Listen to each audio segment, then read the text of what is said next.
Hello everyone, I am Shubhajit Das, a student of class 10. Today I am going to discuss about a type of geometric transformation, that is translation. Geometric transformation is a movement of a plane carrying each point A into a new point A prime such that the distance between the points A and B is equal to the distance between points A prime and B prime into which they are carried. A figure F is said to be translated to F prime when all the line segments joining the corresponding points of figures F and F prime are of the same length, have the same direction, and are parallel to each other. The following question illustrates one of the most basic types of transformations, that is translation. The question states D, E, F are the midpoints of sides BC, CA and AB of triangle ABC. O1, O2, O3 are the centroids of triangles AEF, BDF and triangle CED respectively. We have to show that O1, O2 equal to half of AB. Let me draw a diagram to help you visualize this question. I am going to generalize this result at the end of this video. So keep watching. I bet you will find it to be very interesting.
So I am completed with my construction.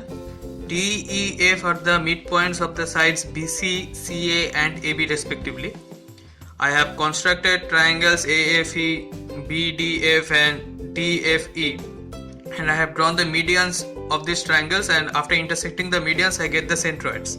I have named them O1, O2 and O3. The interesting thing to note here is that I have taken a replica of this triangle, and if I place this replica over here, it completely fits with this original triangle.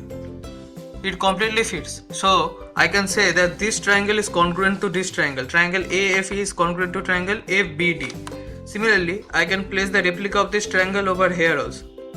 See, it completely fits. So it is also congruent. So AFE is congruent to triangle EFD.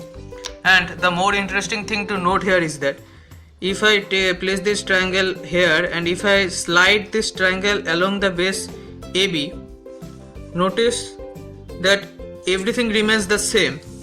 I can slide this to get a exactly new triangle, but the triangle's configurations are exactly the same. So I can conclude that these two triangles are exactly the same, just that they have been translated or shifted by a distance.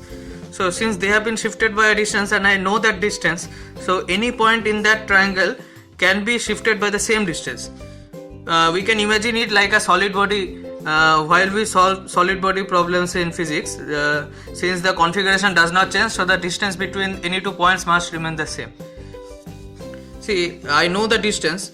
This point F is being shifted to this point B, and this point A is shifted to this point F. Yes, so the distance is FB, and FB is half of the distance of AB. And since this whole triangle is shifted by a distance of half of the distance of AB, so these 2 points which have been formed using the same properties, that is the property of medians intersecting to give centroids, so this distance must also be equal to half of the distance of AB. I can confirm this Using the ruler, if I measure the distance of AB, it comes out to be 10.2, and if I measure the distance of O1, O2, it comes out to be 5.1, which is half of the distance of AB. Hence it is proved, and this property is not true only for centroids. Even for incenter, circumcenter, orthocenter, any center or any point which we define using some property, that point's distance can be calculated using this same logic. Let me illustrate this. I have opened GeoGebra, and using this I am going to show that the previous property is true for any point that is defined using some particular property. Let me restate the previous result. That was that if I have a triangle ABC and if I construct the midpoints of the corresponding sides, then I will get 4 triangles, and the distance of one point of the smaller triangle to another point of the smaller triangle is equal to half of the length of the corresponding side of the larger triangle.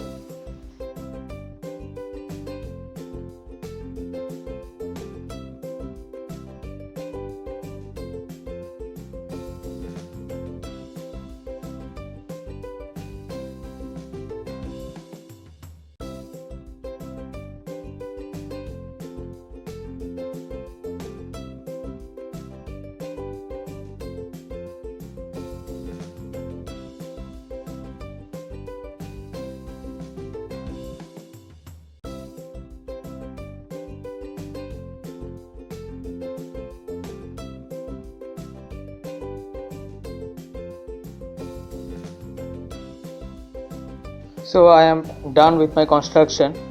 We can see that for any position the ratio is still 2:1. If I slide these points to somehow alter the ratio, but see, the ratio does not get altered. The ratio is still 2:1. That is, AB is to IS in this figure is 2:1. That is, IS is half of the length of AB, and that is true for any point G on this line AP. See, the means wherever I place this point G, the length does not change. It is true even for H. Wherever I put this point H, the ratio still does not change, and the ratio will not change in any case. It will always remain constant, and more specifically the length will not change when I only change this points G. But if I change the vertices of the larger triangle ABC, the lengths might change. But the interesting thing to note is that the ratio is still the same, that is 2:1, and the length is exactly the same when I simply move the points which defines the ratio on the smaller triangle, that is G and F. See, what I have done is that let me explain it further. I have chose a random point G on line FE and a random point H on line AE. Now I have joined these points, and the point of intersection through that point I have joined another line to meet that on this side AF. I have done this for all the triangles. I have kept the length same so as to keep the ratio same. So the same property has been imposed in the triangles AFE, FBD and EDC. The same property has been imposed, and the triangles are exactly the same, congruent triangles, just that they have been translated. So the property remains the same, and since the triangles are the same, just that they have been translated, so the distance must be as per the distance of translation.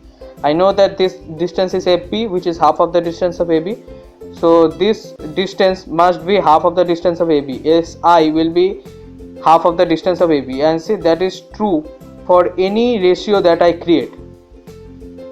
So it is the interesting thing that we had to note.